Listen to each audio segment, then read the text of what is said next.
नमस्कार, आप देख रहे हैं मध्य प्रदेश छत्तीसगढ़ का नंबर 1 न्यूज चैनल IBC 24। मैं हूं आप सभी के साथ रचना नितेश और गुड मॉर्निंग छत्तीसगढ़ में आप सभी का बहुत बहुत स्वागत है। छत्तीसगढ़ की तमाम बड़ी खबरों से आपको इस बुलेटिन में करेंगे अपडेट, लेकिन सबसे पहले एक नजर अब तक की सुर्खियों पर।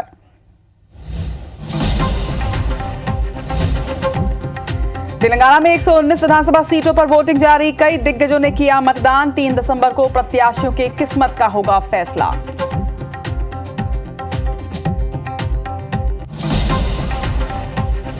आज दिल्ली दौरे से वापस रायपुर लौटेंगे मुख्यमंत्री भूपेश बघेल। कल AICC चीफ मल्लिकार्जुन खड़गे से की थी मुलाकात। सारंगगढ़ में खनिज विभाग की बड़ी कार्रवाई, डोलोमाइट की खुदाई करते 3 पोकलेन मशीन जब्त, खनिज माफियाओं में मचा हड़कंप।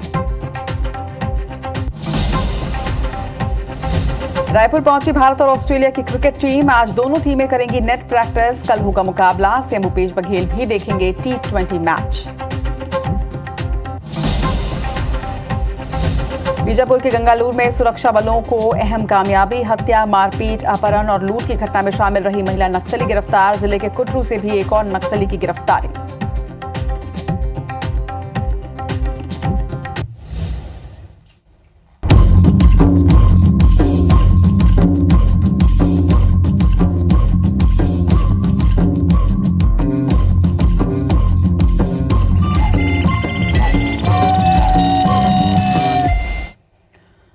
और हेडलाइंस के बाद शुरुआत करेंगे गुड मॉर्निंग छत्तीसगढ़ की। और सबसे पहले खबर कवर्धा से, जहां पर PCC चीफ दीपक बैज ने एक्शन लिया है और जिला अध्यक्ष होरीराम साहू को फटकार लगाई है। दरअसल जिला अध्यक्ष ने 11 कार्यकर्ताओं को पार्टी से निकालने का आदेश जारी किया था, जिसके बाद अब PCC चीफ ने न सिर्फ फटकार लगाई बल्कि इस आदेश को निरस्त करने के लिए एक पत्र भी लिखा है। जिला अध्यक्ष ने पार्टी विरोधी काम करने के लिए आरोप लगाते हुए 11 कार्यकर्ताओं को निलंबित कर दिया गया था, जिसके बाद अब दीपक बैज ने एक्शन लेते हुए न सिर्फ जिला अध्यक्ष को फटकार लगाई है बल्कि इसके साथ ही 11 कार्यकर्ताओं को पार्टी से निकालने के आदेश को निरस्त करने के लिए एक पत्र भी लिखा है। PCC चीफ ने आदेश को निरस्त करने के लिए एक पत्र लिखा है। बताया जा रहा है कि होरीराम ने, जो कि जिला अध्यक्ष कवर्धा के, वो पार्टी विरोधी काम करने का आरोप लगाते हुए 11 कार्यकर्ताओं को निलंबित कर दिया गया था, जिसके बाद दीपक बैज से इसकी शिकायत की गई और उसके बाद PCC चीफ दीपक बैज ने एक्शन लेते हुए न सिर्फ जिला अध्यक्ष होरीराम साहू को फटकार लगाई बल्कि इसके साथ ही इस आदेश को निरस्त करने के लिए एक पत्र भी लिख दिया है।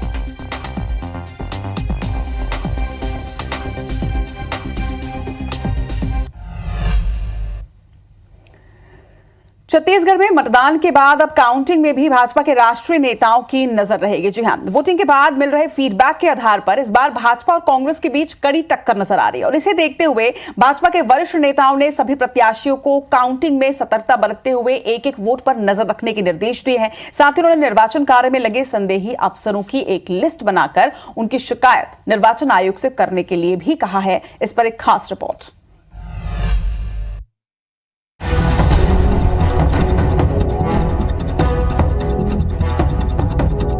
जैसे जैसे मतगणना की तारीख नजदीक आती जा रही है, प्रत्याशियों की धड़कनें बढ़ती जा रही हैं। सभी प्रत्याशी काउंटिंग की तैयारी में लगे हुए हैं और अपने अपने अनुभवी कार्यकर्ताओं को मतगणना एजेंट बनाकर उन्हें काउंटिंग की प्रक्रिया समझा रहे हैं। छत्तीसगढ़ भाजपा के सह चुनाव प्रभारी मनसुख मांडविया ने पिछले दिनों सभी प्रत्याशियों की वर्चुअल मीटिंग लेकर काउंटिंग की तैयारी की समीक्षा की। साथ ही जिला निर्वाचन अधिकारियों कर्मचारियों के सरकार के इशारे पर काम करने की शिकायत मिलने पर संबंधित अफसरों की लिस्ट बनाकर निर्वाचन आयोग से शिकायत करने को कहा है। वोटिंग के बाद की स्थिति और काउंटिंग की तैयारियों की समीक्षा के लिए भाजपा ने अपने संभागीय प्रभारियों को संभागों में भेजा है, जो कि बूथ प्रभारियों और मंडल प्रभारियों से रिपोर्ट ले रहे हैं।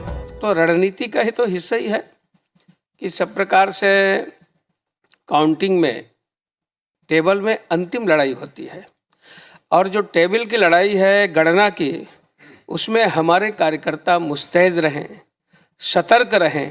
वहीं बीजेपी की इस कवायद पर कांग्रेस का कहना है कि बीजेपी नेताओं को अपनी हार दिखाई दे रही है, इसलिए वो बहाने ढूंढ रहे हैं। जो आंकड़े आ रहे हैं, जो अलग अलग रिपोर्टें आ रही है, उसके आधार पर उनकी सरकार उनको बनते नजर नहीं आ रही।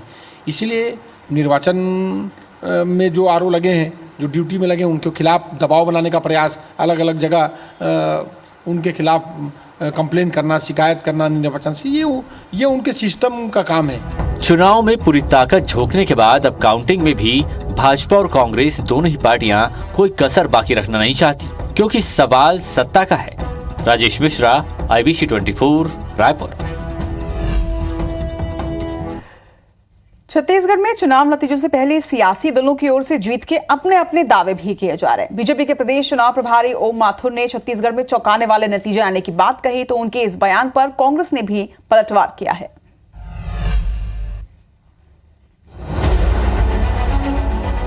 छत्तीसगढ़ भाजपा के चुनाव प्रभारी ओम माथुर के इस ट्वीट पर सियासत गर्मा गई है। चुनावी नतीजों को लेकर ओम माथुर ने अपने ट्वीट में लिखा कि राजस्थान में बीजेपी बहुमत से सरकार बनाने जा रही है। छत्तीसगढ़ में हम राजनीतिक पंडितों को चौंकाने वाले हैं। वहीं बीजेपी प्रवक्ता श्रीचंद सुंदरानी ने कहा कि काट की हांडी बार बार नहीं चढ़ती। इस बार जनता कांग्रेस के भुलावे में नहीं आएगी। 3 दिसंबर को नतीजे आने के बाद शपथ ग्रहण की तैयारी के लिए मनसुख मांडविया और ओम माथुर आ रहे हैं। वो विधायकों से चर्चा करेंगे। कांग्रेस जीत के मुगालते में है। बीजेपी नेताओं के इन बयान पर पलटवार के लिए कांग्रेस नेताओं ने भी मोर्चा संभाल लिया। कांग्रेस संचार विभाग अध्यक्ष सुशील आनंद शुक्ला ने कहा कि बीजेपी मुगालते में है कि वो सरकार बनाने जा रही है। छत्तीसगढ़ में चाहे बीजेपी की चाणक्य अमित शाह जाएं, सरकार तो कांग्रेस की ही बनेगी। बहुत बड़ी गलतफहमी भूपेश बघेल जी को हो गई। काट की हंडी एक बार चढ़ती है। पिछली बार उन्हें अगर 68 सीटें मिली तो क्या वो इस बार भी जनता उनके भुलावे में आएगी, ऐसा वो सोच के बैठे हैं। भारतीय जनता पार्टी निश्चित रूप से 3 दिसंबर के बाद शपथ ग्रहण की तैयारी के लिए मनसुख मंडाविया जी आ रहे हैं, ओम माथुर जी आ रहे हैं। वो तैयारी करेंगे शपथ ग्रहण की। पड़े हुए मतों में गड़बड़ी करना ये भारतीय जनता पार्टी का शगल रहा है, भारतीय जनता पार्टी का चरित्र रहा है। मध्य प्रदेश में देखिए, आपकी भारतीय जनता पार्टी की जहां शासन है वहां पे कलेक्टर ने तो सीधे बैलेट पेपर को ही खुलवा दिया। छत्तीसगढ़ में भारतीय जनता पार्टी की मालूम है कि वो बुरी तरीके से चुनाव हार रही है, तो उनके नेता तमाम तरीके की पटकथा लिख रहे हैं कि हारने के बाद जनता को क्या क्या बहाने बताना है, लोगों में मीडिया को क्या क्या बहाने बताना है। विधानसभा चुनाव के नतीजों के पहले छत्तीसगढ़ में दोनों प्रमुख दल अपनी अपनी जीत के दावे कर रहे हैं। किसके दावे में कितना दम है और कौन किस पर भारी पड़ेगा, इसके लिए 3 दिसंबर का इंतजार करना होगा। Election desk, IBC 24। सारंगढ़ से बड़ी खबर आपको बता दें, जहां पर खनिज विभाग ने बड़ी कार्रवाई की है और 3 पोकलेन मशीन को जब्त किया है। दरअसल डोलोमाइट की खुदाई करते वक्त इन मशीनों की जब्ती की गई। कलेक्टर फरीहा आलम के निर्देश पर यह एक्शन लिया गया है। सारंगढ़ के गुंडेली, सरसरा और लाल घुरवा में अवैध उत्खनन की शिकायत लगातार मिल रही थी, जिसके बाद कलेक्टर ने यह एक्शन लिया है। सारंगढ़ से इस वक्त की बड़ी खबर आपको बता रहे हैं, एक्सक्लूसिव तस्वीरें भी आपको दिखा रहे हैं। खनिज विभाग ने बड़ा एक्शन लेते हुए 3 पोकलेन मशीन को यहां से जब्त किया है। डोलोमाइट की खुदाई करते वक्त इन मशीनों को जब्त किया गया। कलेक्टर फरीहा आलम ने यह एक्शन लिया है और निर्देश पर उनके कार्रवाई की गई है। गुंडेली, सरसरा, लाला घुरवा में अवैध उत्खनन की शिकायत लगातार मिल रही थी, जिसके बाद जब टीम यहां पर पहुंची तो किस तरह से पोकलेन मशीन से अवैध उत्खनन यहां पर चल रहा था, ये देखिए तस्वीरें भी आपको दिखा रहे हैं। डोलोमाइट की खुदाई करते वक्त मशीन की जब्ती यहां पर की गई है और अब आगे की कार्रवाई खनिज विभाग कर रहा है। तो खनिज विभाग ने बड़ा एक्शन लेते हुए न सिर्फ मशीनों की जब्ती की है, बल्कि इसके साथ ही अवैध उत्खनन पर अब आगे का एक्शन लिया जा रहा है। गुंडेली, सरसरा और लाल घुरवा में लगातार अवैध उत्खनन की शिकायत के बाद कलेक्टर ने एक्शन लिया।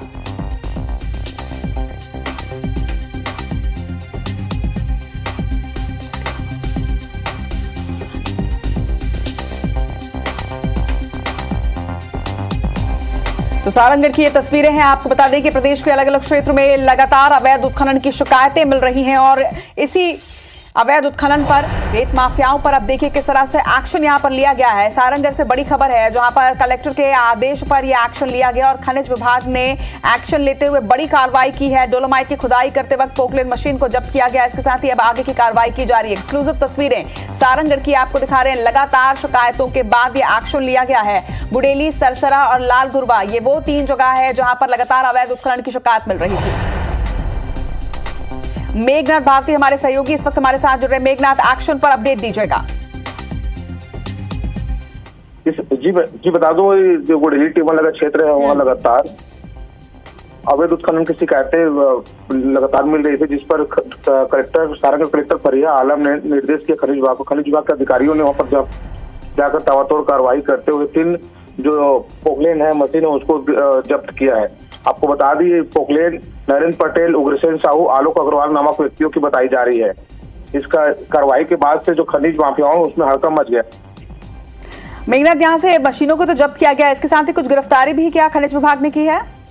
नहीं, फिलहाल तो गिरफ्तारी नहीं हुई है, सिर्फ पोकलेन को जब्त किया गया है और पोकलेन को जो कोटवार रहता है उसको सुपुर्द किया गया है और इस तरह की कार्रवाई और होने की आशंका बताई जा रही है। चलिए, खबर पर नजर बनाकर रखिएगा। फिलहाल तमाम जानकारी के लिए आपका बहुत बहुत शुक्रिया। तो फिलहाल कोई गिरफ्तारी नहीं हुई है, लेकिन मशीनों को यहाँ पर जब्त किया गया है। कलेक्टर के आदेश पर, कलेक्टर फरीहा आलम के निर्देश पर ये पूरा एक्शन लिया गया है और इससे रेत माफियाओं में भी हड़कंप है। अब देखना होगा आगे किस तरह की कार्रवाई की जाती है और साथ ही खनिज विभाग जल्दी गिरफ्तारी की बात भी कह रहा है।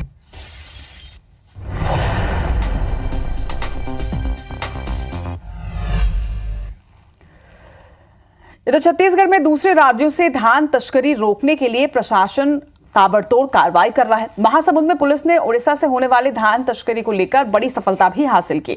बिचौलियों पर रोक लगाने के लिए जिले में 16 जांच चौकियां बनाई गई है, चेक पोस्ट बनाए गए हैं और 24 घंटे यहां निगरानी की जा रही है। हालत यह है कि जिले में पिछले 28 दिनों में धान खरीदी के बाद आज तक एक भी प्रकरण दूसरे प्रदेश से धान लेकर बेचने के नहीं सामने आए हैं। जिला प्रशासन की तरफ से 16 चेक पोस्ट बनाए गए हैं। इस चेक पोस्ट में राजस्व का, मंडी, नगर सैनिक हैं और फॉरेस्ट के, इसी तरीके से ग्राम पंचायत के सचिव, इनका संयुक्त एक दल बना करके चेक पोस्ट पर ड्यूटी लगाई गई है, जहां पर दिन रात वहां पर निगरानी सतत रूप से की जा रही है। अंदरूनी इसमें जो कोचे बिचौलिए हैं, इसमें 2 प्रकरण हमारे जिले में बनाए गए हैं मंडी के द्वारा और उसमें मंडी अधिनियम के तहत कार्रवाई की गई है। छत्तीसगढ़ में चुनावी वादों के चलते धान की खरीदी बड़ी सुस्त गति से चल रही है। कई धान खरीदी केंद्र तो सूने पड़े हैं, तो वहीं कहीं नाम मात्र की धान की खरीदी हुई है। किसान नई सरकार बनने के इंतजार में अब है और हालात ये हैं कि सरगुजा जिले की 54 समितियों में अब तक महज 2500 मीट्रिक टन की ही धान खरीदी हुई है। एक भी क्विंटल धान का उठाव अब तक यहां से नहीं किया गया है।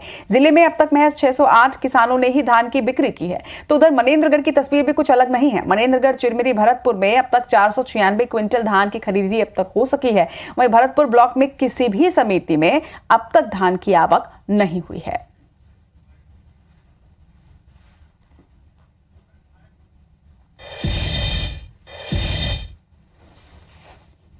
इस साल 54 समितियों में धान खरीदी की जा रही है और अभी तक चूंकि फसल यहाँ सरगुजा संभाग में लेट है, तो मात्र यहाँ पे अभी 2500 मीट्रिक टन धान की खरीदी हुई है और उसमें जो है केवल 608 किसान जो है धान अभी तक बेच पाए हैं। विगत वर्ष आज की स्थिति में लगभग 13000 मीट्रिक टन धान की खरीदी हो गई थी।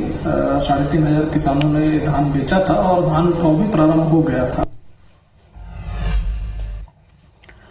और किसानों से जुड़ी एक और खबर आप तक पहुंचा दें। छत्तीसगढ़ में बारिश की वजह से फसलों को नुकसान माना जा रहा है और कुछ फसलों के लिए फायदेमंद भी माना जा रहा है। बेमेतरा में जहां बेमौसम बारिश की वजह से टमाटर की फसल को नुकसान पहुंचा है, तो वहीं गोभी, बैगन और भिंडी की फसल को बारिश की वजह से फायदा हुआ है। जांजगीर चांपा में खेती में रखी धान की फसल बारिश से भी खराब हो गई है, तो वहीं किसानों ने धान की कटाई भी अब बंद कर दी है। तो 2 तस्वीरें आप देख रहे हैं, एक तरफ फसलों को नुकसान होता हुआ तो दूसरी तरफ कई सब्जियों को इस बेमौसम बारिश की वजह से फायदा भी हुआ है। बेमेतरा की एक तस्वीर आप देख रहे हैं, जहां पर कुछ सब्जियों का नुकसान तो वहीं कुछ सब्जियों को फायदा पहुंचा है। तो दूसरी तरफ जांजगीर चांपा की तस्वीर भी आप देख रहे हैं, जहां किस तरह से नुकसान किसानों को हुआ है, इसकी तस्वीर आप सभी के सामने।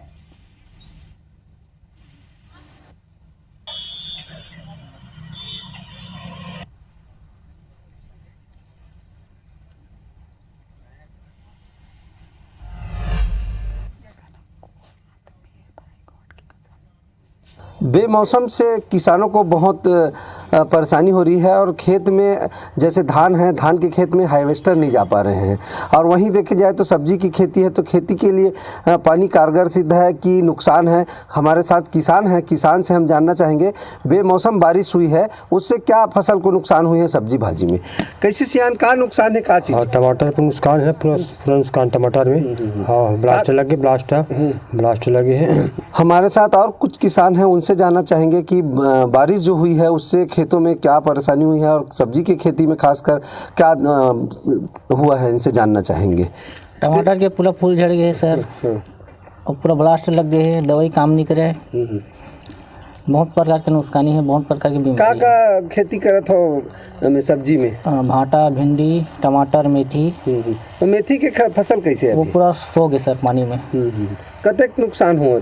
अब पूरा 1-1.5 एकड़ में डाले, पूरा सो गए, अब लुए के लायक भी नहीं। तो ये रही किसान जो बता रहे हैं कि मेथी की फसल पूरा ख़राब हो गया है और टमाटर की खेती में जो है ब्लास्ट बीमारी लग गया है, जिनसे फूल अभी निकले थे वो पूरा झड़ गया है। देखा जाए तो सब्जी की खेती में बहुत सारे नुकसान झेलना पड़ रहा है किसानों को। मोहन पटेल, IBC 24 बेमेतरा से। बेमौसम बरसात से तो किसान मतलब बहुत से नुकसान होत की देवा, जो 1 एकड़ लगे रही सो घर भी पहुंच गए, लेकिन मिसाई नहीं हुए। ओमा तो अपन ताल पत्री ला ढाक के ओकर व्यवस्था कर सकथन, जहाँ तहाँ तक बचा सकथन। और जो खेत में पड़े है ओकर नुकसानी से समझ अभी कटवा कीड़ा आए के संभावना है। जो धान कटे रही से ना पतला खाए वाला, वो धान हर अब कटवा काटे के डर है, सकलाए नहीं, कटाए पड़े है। यही सब समस्या है। ये बेमौसम जो अभी पानी गिरत है कर से गीला खेत है, जो गहरा खेत रहता है गांव में, और उस गहरा खेत में धान पक कर तैयार होने से धान वजन हो जाने के कारण से धान ज़मीन के संपर्क में आ रहा है, जिनसे किसानों को माने कि बहुत ज़्यादा नुकसान होगा। जयपुर से बड़ी खबर सामने आ रही है। पुलिस ने नक्सली को यहां से गिरफ्तार किया है। उसके साथ ही विस्फोटक सामान, नक्सली पर्चा और बैनर भी नक्सली के पास से बरामद किया गया। हत्या और आगजनी की घटना में ये नक्सली शामिल रहा है। जन मिलिशिया का सदस्य बताया जा रहा है गिरफ्तार नक्सली। वहीं जनताना सरकार का भी अध्यक्ष था। कुटरू थाना पुलिस ने एक्शन लिया है और बड़ी कामयाबी यहां पर पुलिस को मिली है। नक्सली की गिरफ्तारी यहां पर की गई है। हत्या और आगजनी जैसी घटनाओं में ये नक्सली शामिल रहा है। बीजापुर से बड़ी खबर आपको बता रहे हैं, जहां पर जन मिलिशिया का सदस्य नक्सली गिरफ्तार कर लिया गया है। एक बड़ी सफलता बीजापुर को मिली है, पुलिस को मिली है। नक्सली जनताना सरकार का अध्यक्ष भी पहले ये नक्सली था, जो गिरफ्त में अब पुलिस के है।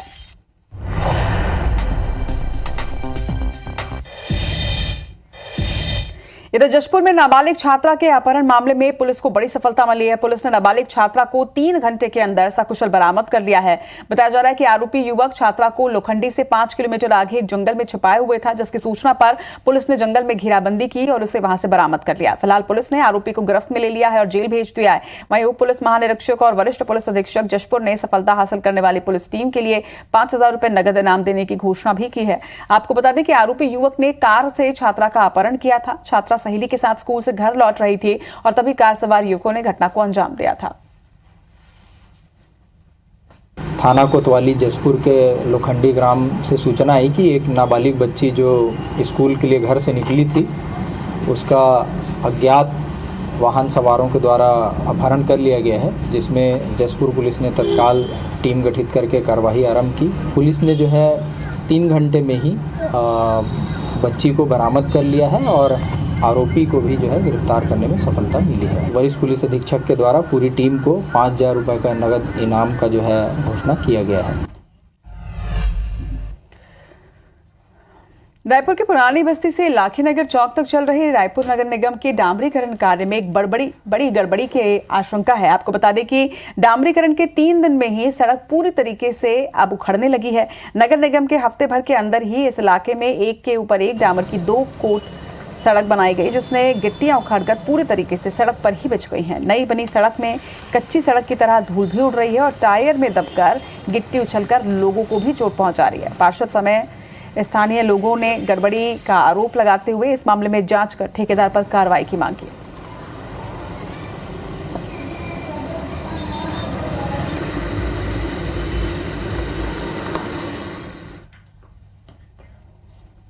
केंद्र सरकार की महत्वाकांक्षी नेचुरल गैस पाइपलाइन परियोजना का काम खरसिया तहसील में चल रहा है, लेकिन कंपनी की लापरवाही की वजह से निर्धारित भूमि के बजाय दूसरी जमीन पर ही खुदाई की जा रही है। भूमि स्वामी लक्ष्मण नारायण पटेल ने हाई कोर्ट में अब इस पर एक याचिका दायर की, जिसमें यह बताया गया है कि इस प्रोजेक्ट में याचिकाकर्ता की भी एक भूमि आ रही है और इसके लिए उन्हें केंद्र, राज्य शासन और भू अर्जन विभाग से नोटिस दिया गया था। बाद में यह मालूम हुआ कि जिस खसरा नंबर के लिए नोटिस आया उसे छोड़कर उनकी ही एक दूसरे खसरा नंबर की भूमि पर खुदाई शुरू कर दी गई। इसके साथ ही जो मुआवजा तैयार किया गया है वो पेट्रोलियम एक्ट 1962 के तहत जारी किया जा रहा था, जिसमें 10% के भाव से मुआवजे का प्रावधान है। इस प्रकरण में भू अर्जन अधिनियम 2013 के अंतर्गत मुआवजा देना होता है, जो कि बाजार भाव के आधार पर ही निर्धारित होता है। इधर मामले में सुनवाई के बाद हाई कोर्ट ने खरसिया के उक्त स्थल पर गैस लाइन लगाने और संबंधित कार्य पर स्थगन प्रदान कर दिया है।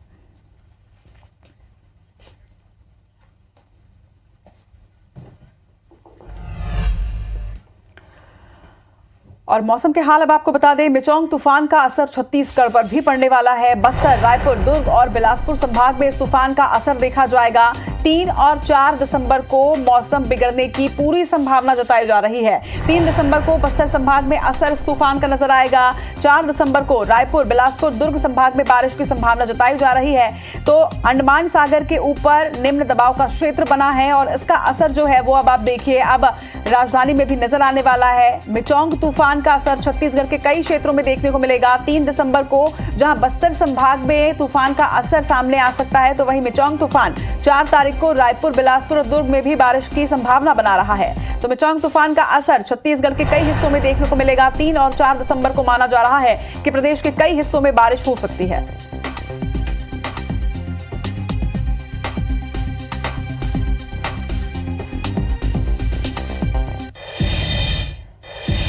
और अब छत्तीसगढ़ी भाषा में देखेंगे छत्तीसगढ़ की बड़ी खबरें दनादन 10 में। बिलासपुर हाईकोर्ट हा सीआईएसएफ के कांस्टेबल ला बर्खास्त करे जाए ऊपर सीआईएसएफ के निदेशक सहित 4 लोगन ला जारी करे नोटिस। कांस्टेबल ला बिना अनुमति अनुपस्थित रहे के आरोप में करे रही बर्खास्त। राजनांदगांव शहर के युवा अंश खंडेलवाल की मौत मामला में बरकरार रहे से अब तक आगू नहीं आए हैं। पुलिस अपन जांच में जुटे है। कवर्धा के समनापुर जंगल में नक्सली मन पाम्पलेट चस्पा करे हैं। ग्रामीण की सूचना में पुलिस पाम्पलेट ला जब्त करे है। उत्तर प्रदेश के नोएडा में आयोजित नेशनल कराटे चैंपियनशिप में जांजगीर चांपा के खिलाड़ी मन पहले स्थान प्राप्त करे हैं। खिलाड़ी मन भारत के 13 राज्य ले आई टीम ला हरा के ये खिताब अपन नाम करें। रायगढ़ जिला के किरोड़ीमल नगर इलाका के यूनिवर्सल कंप्यूटर में चोरी की घटना हुई है। दुकान के शटर काट के 27 नग लैपटॉप पार कर दिए गए हैं। मरवाही के कटरा में युवक के तालाब में डूबे ले मौत हो गई। मामला की जानकारी में पुलिस अबाकू की जांच कर रही है। जम्मू कश्मीर में आईपीएस ऑफिसर के माता पिता सहित 3 लोगों के काली रात सड़क दुर्घटना में मौत हो गई। पेड्रा के मरवाही रेंज में घायल भालू की मौत हो गई है। दानीकुंडी में सड़क किनारे भालू मिले रही से। जगदलपुर शहर के ऐतिहासिक सिटी ग्राउंड फुटबॉल खेल मैदान शराबी मन के अड्डा बने हुए। 4 करोड़ के लागत से बने ये खेल मैदान बदहाल स्थिति में है।